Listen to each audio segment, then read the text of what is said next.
What's up guys? For today's video, I'm back out here working on the Jon Boat. It's been a minute since I've had time to work on this project, but I'm really excited to get back into it, and I've got a really clear plan on where I want to go moving forward. For today's video, I'm going to be pulling the boat out of the garage, and we're going to be doing a leak down test.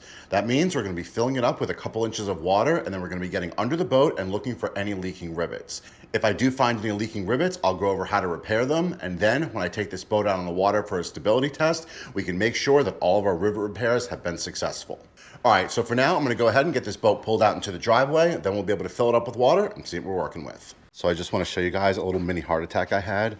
I was standing here and I'm thinking about where I wanna position the boat so it drains easiest on my slope driveway. And I was looking at the transom and I was like, oh my God, is there these huge cracks on the bottom down here? But no, it's just paint. I don't even know how I got paint there, but it is just like how a crack would look if they were right there and right there on the seams. It almost gave me a heart attack. All right, so I've got the boat set up out here. I tried to keep it towards the end of my driveway where the slope is the least. This will be good. I'd rather it pull up in the back of the boat than the front of the boat. That way, when I'm ready to pull the plug at the end, it'll just drain right out. And I have plenty of room to get under the boat to check for leaks once we get this filled up. I'm also gonna do a little rinsing in here. This thing's filthy. I've never actually cleaned it out yet. So be able to get two things done. We'll be able to get the interior of the boat cleaned out and we'll be able to do a leak test. All right, so my 15-year-old micro pressure washer has finally bit the dust. I think it's about time I invested into something a little bit better. Let's see how this Craftsman works out. All right, so I got this all set up, about to rip it. I put some totally awesome cleaning detergent in it. That's what its name is. It's worked pretty good for me with boats in the past, so hopefully I didn't screw anything up by putting that in. Let's see how it goes.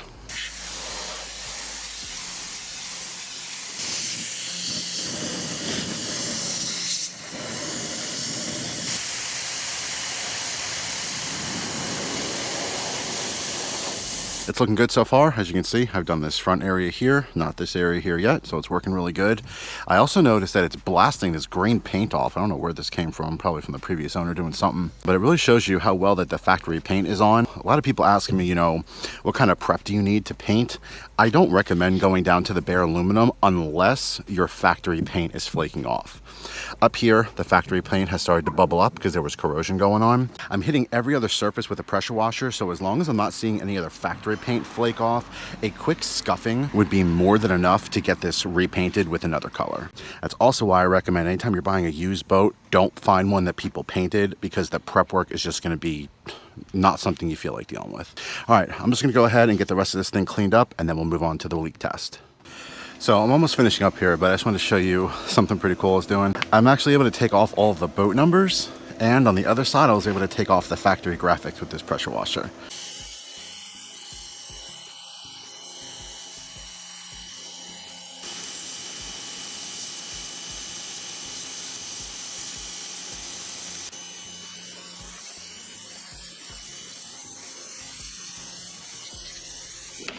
Pretty cool. So at this point, we've got the whole boat pressure washed, ready to go. I'm gonna give it a little bit of time to dry. I wanna make sure that the bottom of the boat is completely dry before we put any new water in it. That way I know that any drips and leaks have come from filling the boat up. I might have to unhitch the boat, honestly, and then set it down and then lower the front end so we get it more level, or else we're gonna have it all pulling up in the back and then none in the front. Okay, so I'm down under here now and I am not seeing any wetness or leaks anywhere. Again, I haven't filled this up yet. I'm just making sure the whole bottom is dry. That way, when we do come under here and check for leaks, we know that they are fresh and new. Now that we have leveled out the trailer, as you can see from the level here, we are going to fill the boat up with water and check for leaks in the rivets. No leaks so far. All right, so now I'm under the boat here. Everything's looking really good. The only thing that is leaking is this drain plug here, but that makes sense. This is just hand tightened. Everything else though does look pretty good. Down this side looks really good. Okay, I'm on the other side now. All of these rivets look good. No leaks on them. Even a small leak would just show like a wet ring around it, like a water spot, and it would be wet, but there's nothing wet. So I think we're good. We might be able to skip tightening any rivets, which is really amazing. That takes so much time. All right, so we've filled up more than I wanted, but at least we know for sure we're not leaking anywhere. I'm gonna go ahead and turn off the water, let this dry out here as long as I can. Should be good to go. All right, we are now back in the garage and the boat is looking really, really good. I let it dry overnight and now we can really fully assess what we're working with here. Now, some great things I found out with the water test yesterday. There are absolutely no leaking rivets that I could find with that type of water test. Other things may pop up when I actually get on the water, but usually doing a fill-in water test like that really exposes any leaking rivets, and this is the first boat I've ever had without any leaks. Thankfully, we're not gonna have to go through and repair any rivets. However, if you guys do have leaks in your boat and you wanna learn how to repair and tighten rivets or even replace them, I have another video dedicated just to that. I actually have a couple of them now.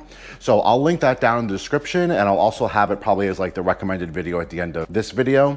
So you guys can watch that if that's the information you're looking for. At this point, I wanna do the last thing I need to do before I make this completely watertight, and that is pulling out the live well tub here, using some silicone around all the connection points, and fully tightening the drain.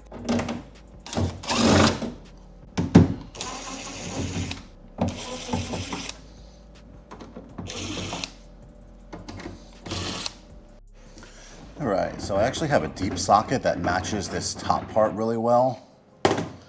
I have the hole exactly the right size, so it actually just screws and unscrews, which is nice. This whole tub comes out. Now, just another general tip, when you guys are working on your boats, you don't want to be stepping in between the ribs with a boat not in the water. That puts a lot of stress on your rivets, and you can actually loosen them or dent the bottom of your boat if you put too much weight like that. I've gone ahead and put a couple pieces of scrap plywood I had around. That way I'll be able to stand and kneel on the plywood, which will distribute my weight throughout the ribs while I'm working on the live well area here. Now, something else I want to do, since I'm going to be reinstalling this tub in a pretty permanent fashion, is that I want to seal all of this exposed aluminum. So what I'm going to do is I'm going to get in the boat, I'm going to wipe the whole thing down with acetone here. Then I'm going to hit it with some black enamel. This is an oil-based paint that will protect it from any kind of corrosion with water getting trapped under the tub like it did when I was doing the power washing. Just want to be able to see what's dried on dirt, what is stained on corrosion, or what have you. But if this doesn't get it off and then the acetone doesn't get it off, it's good to paint over. All right, now I'm going to do one last wipe down with acetone. Make sure there's no soap residue or anything. This will pull the paint off the boat, so be careful. Now, unfortunately, I have run out of masking tape, so I'm just going to use some quick electrical tape to cover just the edge here. I want to make sure that that stays exposed aluminum, so when I do the silicone, it bonds to the metal. Okay, yeah, that gives us a nice, good edge to work with here. Now you can see how it's like a little boat up here. I might want to sand that down before I install that gasket again. Now I'm going to hit it with this enamel. This will seal all of the exposed aluminum. That way, when we reinstall the live well and water gets trapped under the tub, it doesn't sit there and corrode the metal.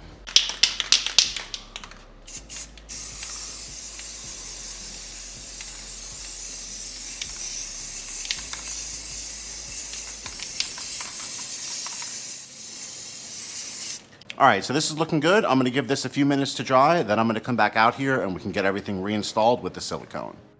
All right, so it's the following day. The paint has had time to fully cure and dry. I'm gonna go ahead and use my wire wheel here and just clean up any of that aluminum that's exposed, so we have a really clean layer of aluminum to apply the 3M 5200. I also went ahead and used my deburring tool here that's for like copper pipes when you're doing plumbing. I ran that along the edge and it took out that one big chunk of aluminum that was, I think, when I expanded the hole a little bit.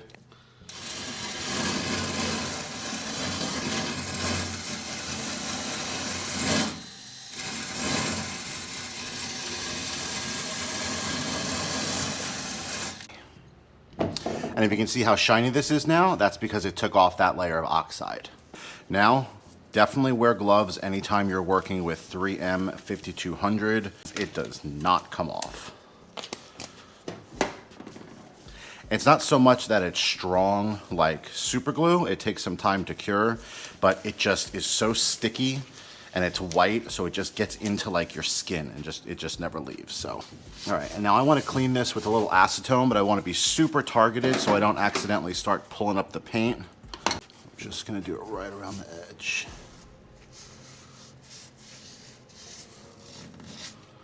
This actually has some burrs here too, so I'm just gonna go ahead and use this.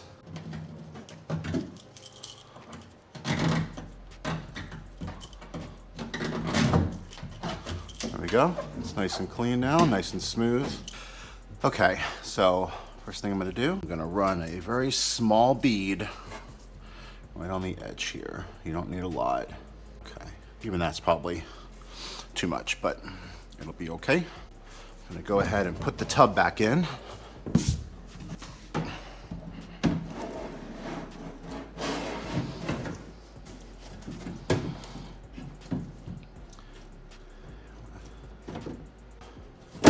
There it is.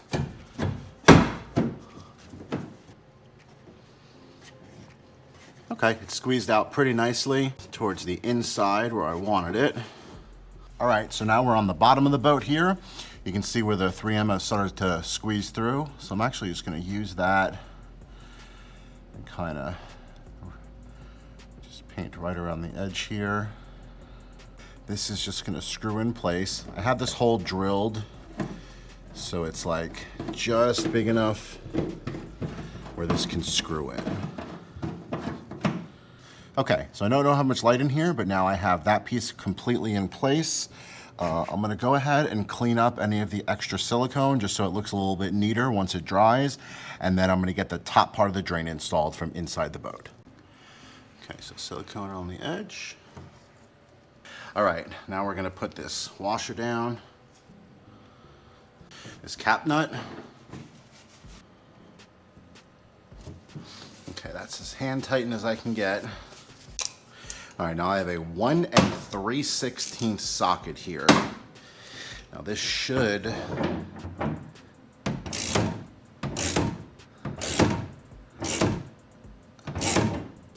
all right, so as you can see, it has been completely clamped down. You can see how it spread all of the silicone out around the hole from under the tub here. So I'm gonna go ahead and throw all these screws back in along with the cover, and we'll see how it looks.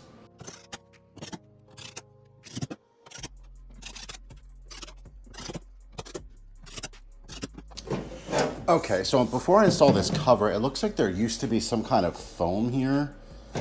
This is starting to disintegrate, so I'm gonna go ahead and remove this and see what I have that might be able to replace it.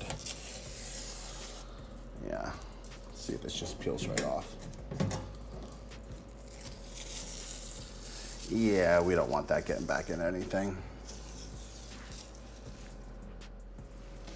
All right, so I had some of these adhesive-backed rubber strips for something completely unrelated to this, but I had enough left over that I could pretty much replace what was there with these. And I'm pretty sure this is just to deaden the blow of this closing down, so it's not metal on metal. You can see where the screw tops were starting to hit. So I think that functionally, this will do exactly what it was doing before.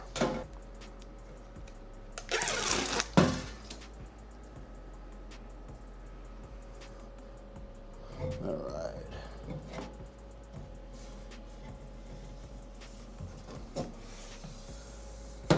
Okay, looks good.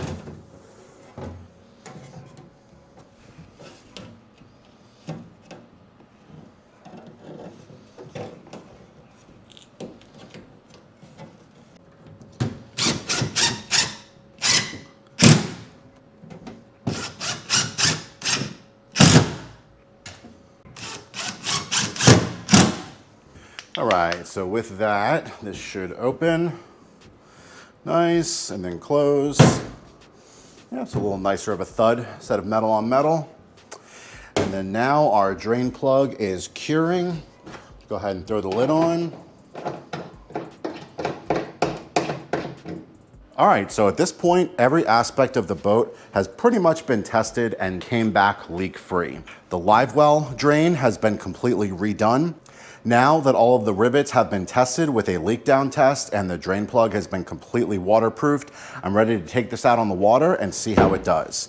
I really want to get an idea for stability, specifically where my seating is going to be in the back to run the tiller handle off the outboard, and just where I want everything to be for fishing.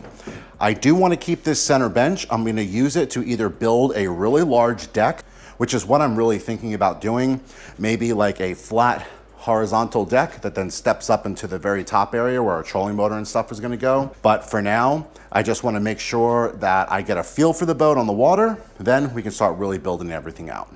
All right, guys, well, if you enjoyed this video and you want to follow along with the Jon Boat Build and see all the cool things I have in store, don't forget to subscribe. If you guys have any feedback or suggestions on things I can do with the boat, be sure to drop me a comment below. I'm always down there after videos seeing what you guys have to say. I have a lot of great ideas on what I want to do with this boat. I recently put a poll out in the community section on the YouTube channel looking to see which aspects of boat building you guys are most interested in. I plan on covering every step of the way, but if there's certain parts of this you'd like me to spend more time on, I'm happy to do so. And if you haven't done so yet, we have a Discord server for the YouTube channel where people can post questions and share builds and things like that. So there'll be links for that in the description as well.